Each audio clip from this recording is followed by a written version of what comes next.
Well, hello there now, it's only me, Leonard Wells, broadcasting as usual from Studio B here in the Giggle Mill in Haslingden, north of Manchester in the UK.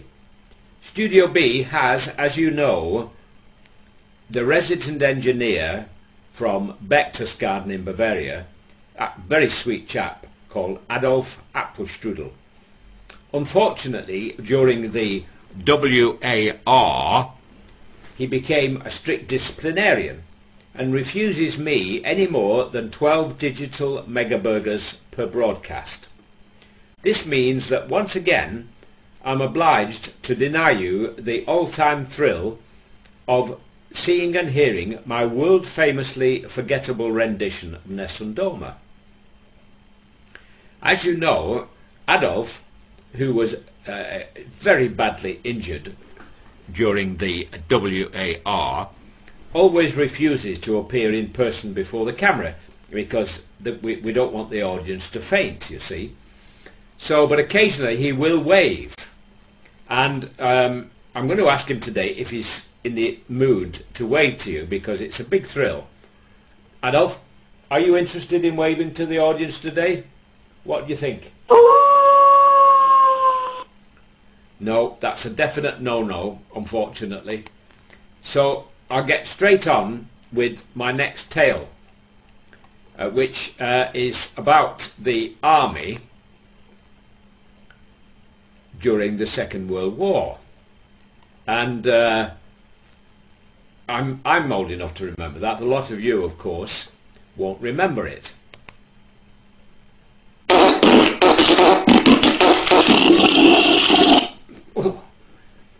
That'll be 10 o'clock.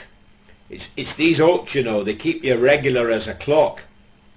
Right, yes, during the Second World War in North Africa, there was a famous German general called Rommel, highly successful general, and with the German army he carried out lots and lots of successful missions.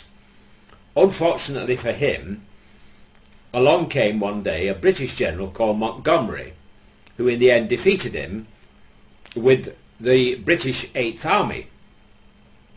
Fantastic army, the 8th Army was.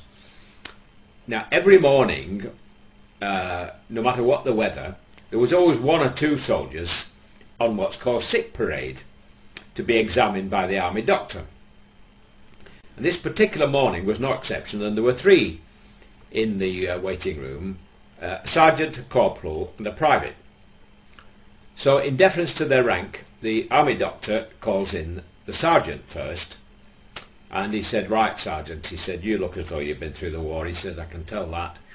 He said, "What's your problem?" So the sergeant salutes and he said, "Well, sir," he said, "I think I've got piles." He said, "Oh, the itching's killing me." So the doctor says, "Just drop your pants and bend over the table there." He says, "Oh, by gum," he said, "you've got a right lot of what we call hemorrhoids."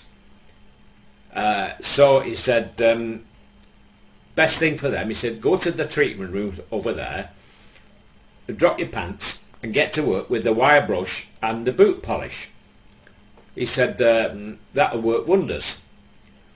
He said, "Before you go," he said, "what are you hoping for in the army?" He said, "Oh, I'm hoping to become colour sergeant."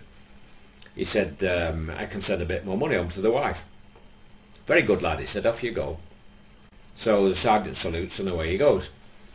So the doctor calls in the corporal. He said, "Morning, corporal." So the corporal salutes. He said, "Right, corporal, what's the problem?"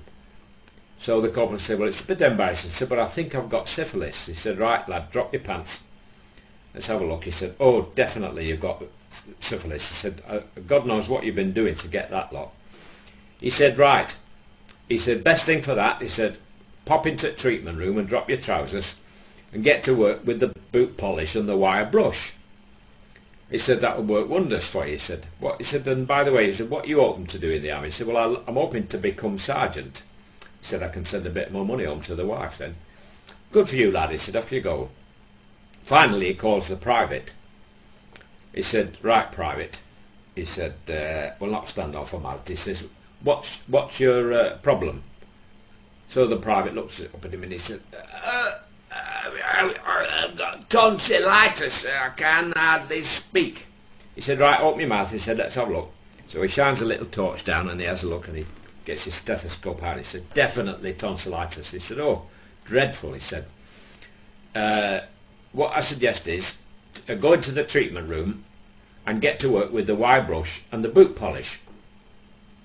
He said, are you hoping for anything particular in the army? He said, well, I was hoping I'd be first with the wire brush, sir. Thank you and good night, folks.